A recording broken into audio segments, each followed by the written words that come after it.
बिस्मिल्लाहिर्रहमानिर्रहीम। अस्सलाम वालेकुम। आज मैं बहुत मजेदार, सिंपल और आसान बनने वाली ब्राउनीज बनाना सिखाऊंगी। और अच्छी ब्राउनीज की खासियत होती है कि वो बहुत साफ, चुई और थोड़ी क्रैक्सी होनी चाहिए। बहुत आसान रेसिपी है, इसमें आपको कोई इलेक्ट्रिक बीटर वगैरह की जरूरत नहीं होगी। बस सारी चीजों को मिक्स करना है और बेक करना है। और ब्राउनीज बनाने के लिए हमें चाहिए होगी कुकिंग चॉकलेट 200 ग्राम, मक्खन 125 ग्राम और अंडे 3 अदद, मैदा 70 ग्राम और मैदे को आप छान कर रख लीजिएगा। और अखरोट रफली चाप किए हुए 150 ग्राम और कैस्टर शुगर 125 ग्राम चाहिए होगी। सबसे पहले आप कुकिंग चॉकलेट को मेल्ट कर लें, चाहे डबल बॉयलर में या माइक्रोवेव में रखकर मेल्ट कर लीजिएगा। चॉकलेट मेल्ट करने के बाद आप इसे अच्छी तरह से मिक्स कर लें और साइड पर रख दें।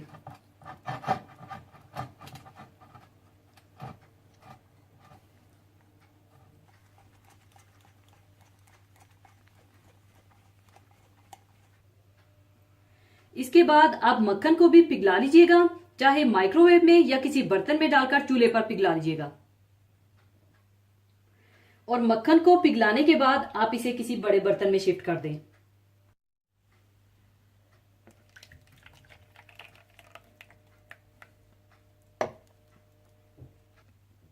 इसके बाद आप इसमें कैस्टर शुगर डालकर अच्छी तरह से मिक्स कर लें।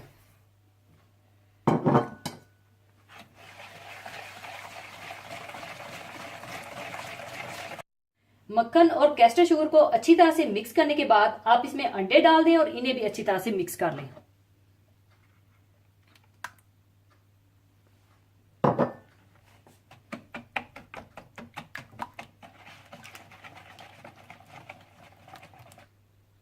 और इसके बाद आप इसमें मैदा डालकर अच्छी तरह से बैटर तैयार कर लीजिए और साथ ही आप ओवन को भी 150 डिग्री पर प्री हीट कर लीजिए।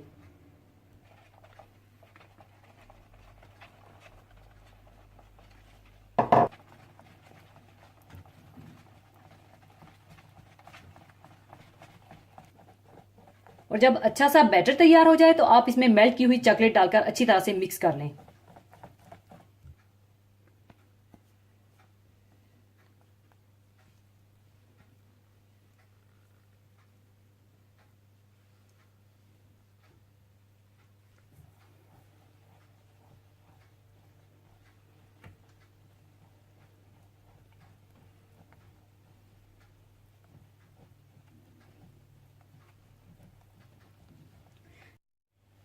और जब चॉकलेट भी अच्छी तरह से मिक्स हो जाए तो आप इसमें रफली चाप किए हुए अखरोट भी डालकर अच्छी तरह से मिक्स कर दें।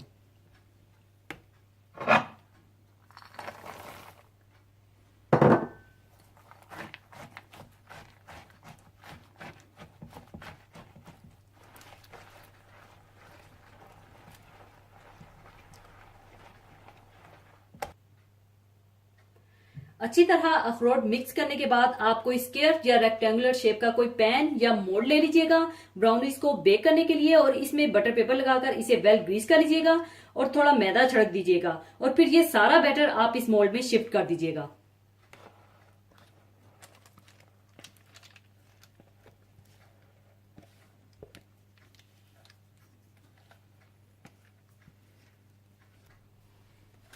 और इस तरह से आप अच्छी तरह से सेट कर लें इसको।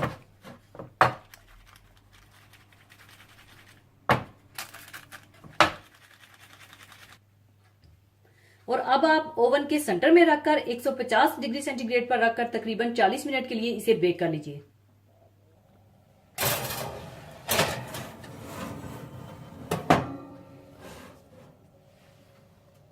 लीजिए, ब्राउनीज तैयार हो चुकी हैं। अब इन्हें मैं निकाल लूंगी।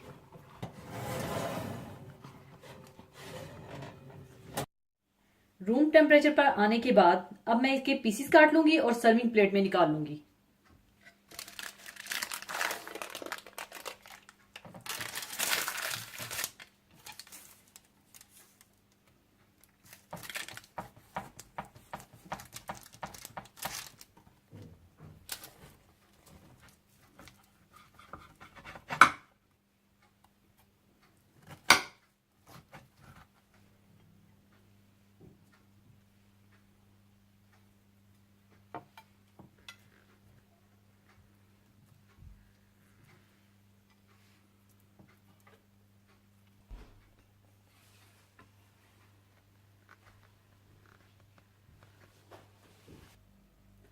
लीजिए, बहुत सिंपल, मजेदार और आसान बनने वाली ब्राउनीज तैयार हैं।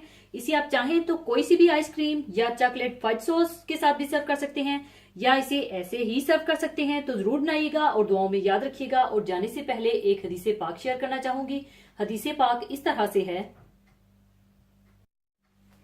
हजरत अंस रजी अल्लाह ताला अन्हो से रवायत है कि रसूलुल्लाह सल्लल्लाहु अलैहि वसल्लम ने इरशाद फरमाया, जो बंदा 2 लड़कियों का बार उठाए और उनकी परवरिश करे यहां तक कि वो मने बलोग को पहुंच जाएं, तो वो और मैं क़यामत के दिन इस तरह होंगे कि रावी हजरत अंस रजी अल्लाह ताला अन्हो कहते हैं कि आप सल्लल्लाहु अलैहि वसल्लम ने अपने हाथ की उंगलियों को बिल्कुल मिलाकर दिखाया, यानी ये कि जिस तरह ये उंगलियां एक दूसरे से मिली हुई हैं, इसी तरह मैं और वो शख्स बिल्कुल साथ होंगे।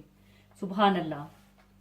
रसूलुल्लाह सल्लल्लाहु अलैहि वसल्लम ने हर साहिब औलाद पर उसकी औलाद का ये हक बताया है कि वो बिल्कुल शुरू ही से उसकी तालीम और तरबियत की फिक्र करे।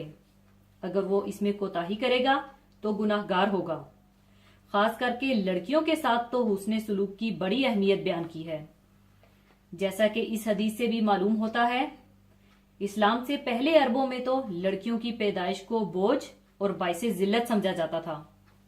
बहुत से शकीउल कल्ब तो खुद अपने हाथों से इन्हें जिंदा जमीन में दफन कर देते थे।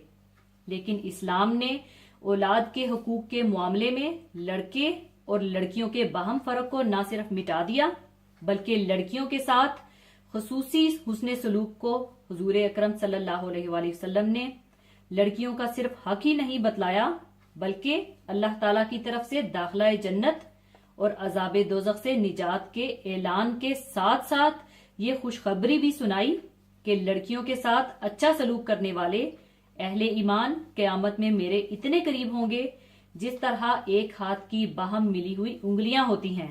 सुभान अल्लाह। लेकिन अफसोस, आज भी बहुत से इलाकों और तबकों में लड़की को एक बोझ और मुसीबत समझा जाता है और उसकी पैदाइश पर अफसुर्दगी और गमी की फिजा छा जाती है। अल्लाह ताला हम सब मुसलमानों को इस्लाम की सही फहम नसीब अता फरमाए। आमीन। और अपनी बेटियों से बहुत प्यार कीजिए। इसी के साथ मैं आपसे इजाजत चाहूंगी। अपना बहुत ख्याल रखिएगा, दुआओं में याद रखिएगा। अल्लाह हाफिज।